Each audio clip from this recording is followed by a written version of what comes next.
Hey guys, so this video is going to walk you through how to access and administer the kinder and first grade modified DPA for this first administration. So both this link to this page on Sanger Learns, which is sangerlearns.com/DPA, as well as a tutorial video that will also be linked here. They were both included in this email to help you navigate this kind of new way of doing the DPA given our online learning environment. So just an upfront thing, kindergarten, for ELA, there are two tasks. They are both linked here. There are optional tasks that are not usually administered in this first DPA, but if you wanted to for a certain population of your students, you could go ahead and do that. They're also linked here. These links all take you to the task itself in Illuminate, which I will show you in just a moment. For math, there are three tasks that are all linked here, also taking you to Illuminate, and then this optional task, which I'll talk about in a moment.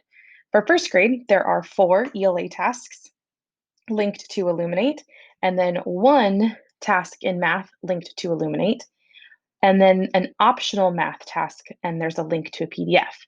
The 2 optional first grade and kindergarten math tasks, one for kinder, one for first grade, they both link to a PDF, and I'll show that really fast. So this PDF, it can't really be done in the same way on Illuminate. It would be needed to be done either in person or on a one-to-one Zoom where students have manipulatives. But it's just fully optional. We normally do administer this one on the first DPA, but given our constraints, we just wanted to make it optional. But if PLCs or teachers want to use them for additional assessment, they're there, but we are not making copies because they're optional. They are also not being input into Illuminate. So scores will not be entered for both this optional task for kinder and this optional task for first grade.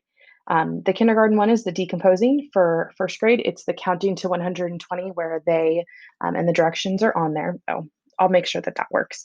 But the directions are on there, and it is the one that has like the pictures, and obviously they can't shade. So then talking through like either pointing or there's some logistical concerns, and that's why they're optional, and that's why we're not making copies and they're not being entered into Illuminate. But should you want them for some or all of your students, either teacher or PLC, they're there. So now let's get to the ones that are not optional. For Kinder, um, all you have to do is click, well, for all of you, all you have to do is click on this link and it will take you to the assessment in Illuminate. However, we strongly recommend I have this a couple times on this page. I'll fix all of those. We strongly recommend that you open up a window and log into Illuminate account prior to clicking on these links. So as you can see, I've already gone to Illuminate. I'm going to sign in. You're not going to click on any of these tiles that we normally do. The tests themselves are different. The assessments are called skills assessments. So you could look them up and say view assessments, but we figured it would be much easier to just take this and click on this link. So when you click on this link, it will open up something that looks like this. Some of them you might see on this overview page instead. So if you see this page, just click on details. And from details, how you are actually going to administer this is by clicking test students. I'll come back to that and walk you through, but I wanted to show you some other things. These are the different questions. So this one is letter ID. So recognizing capital, uppercase and lowercase letters of the alphabet. So there's 52. And then you can see that it's shared. And then here are the other assessments. So if you're already in one, you could also just like click on these to get to the other assessments, keeping in mind that task 3 and 4 are optional. You can also just come back to this page on Sanger Learns and click here to get to the next one. And it would take you to the next one. So it's totally up to you. You can scroll down and see them. Or you can click on this page on Sanger Learns to get to the next ones. I've only linked ELA with ELA and math with math, so you would have to come back to this page and click on one of the math tasks in order to see any of the linked assessments for math. But what a skills assessment looks like, I'm going to go back to, go back to this one, which is the letter identification. What it looks like is when you click on test students, You'll only see your students. I'm going to filter because I see all students. So I'm just going to choose a school and filter by a teacher. So now I see these students. I'm going to quickly kind of just choose one. And so their ID numbers aren't shown.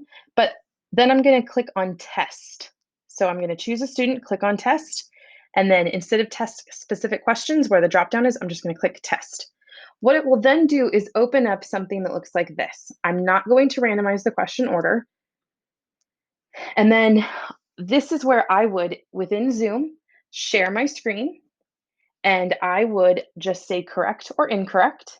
You can see that there's the shortcut keys. If you, instead of clicking, you can press the numbers 1 for correct or 2 for incorrect.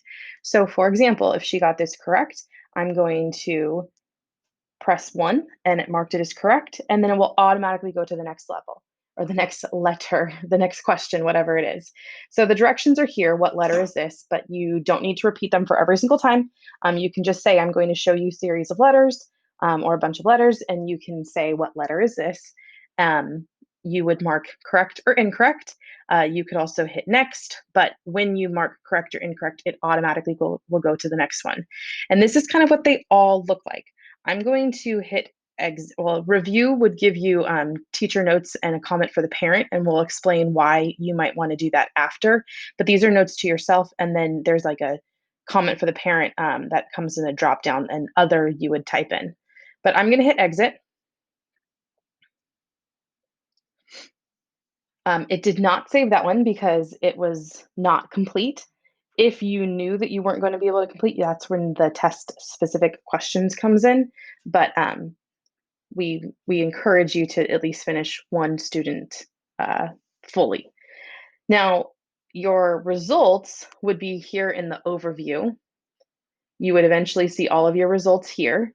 We're also going to be linking these assessments, as you can see here, so that a report will come out, and we'll show you in a different video closer to the due date how to go about sending reports home to parents that specifically say these are the letters or the sight words or the numbers or whatever the case may be.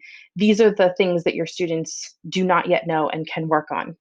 As you can see, the majority of these are all kind of more flashcard based. So letter identification, the letter sounds, high frequency words, and then the one syllable words, all basically just showing a word or a letter and getting an oral response from a student. The counting to 100s by 10, number identification, and then the math fact fluency. I do want to show the math fact fluency just because it's a little different. Oh, keep clicking on the wrong one. Those other ones won't be there, so they won't be confusing. I apologize. So it's the same situation though. I went to this overview, so I'm going to click on details and then test students. And I'm just going to choose a random one and click test to get right in.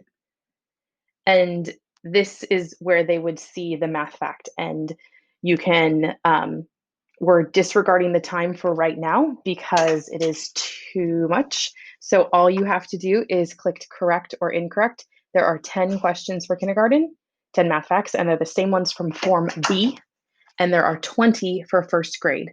But as of right now, do not, or not as of right now, for this first administration, we're just trying it out. Do not worry about timing. It is up to you if you are sensing frustration from the student and they're only on like question number 2 and they have spent way too long on them. Just say, thank you so much, you've done a great job, and hit incorrect on the rest, and or excuse them, and then come back and hit incorrect on the rest.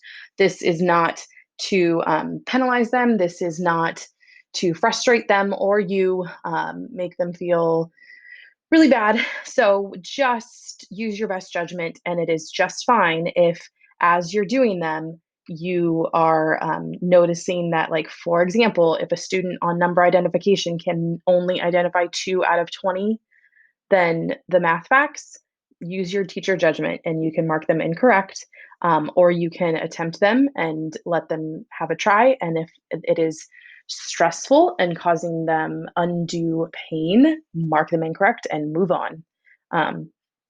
So yes, it is the first time that we're doing the math facts like this. So don't worry about time, and don't stress out yourself or your students. Okay, I think that's it. Again, this will all be on Singer Learns, and the links will be here. The links to these optional math facts, remember, we're not printing them out. It is just up to you and your PLC if you want to do them in a cohort or an in-person model, because they would require some sort of like paper, pencil. We wouldn't want to just show this because part of the strategy is actually circling them or writing like, oh, here's a 10, here's a 10. And we didn't want to take away some of those strategies that we want the students to have. So reach out if there's any questions. I know that this is a different way, but we hope it is a pretty simple way to do these, to administer these. Again, I have said the word again 20 times. I apologize. All you do is click on details, test students, choose a student, click test, and then you run through the whole test with that student, hitting correct or incorrect. And remember the shortcut keys if that's faster for you. And that's really it. So thanks so much. And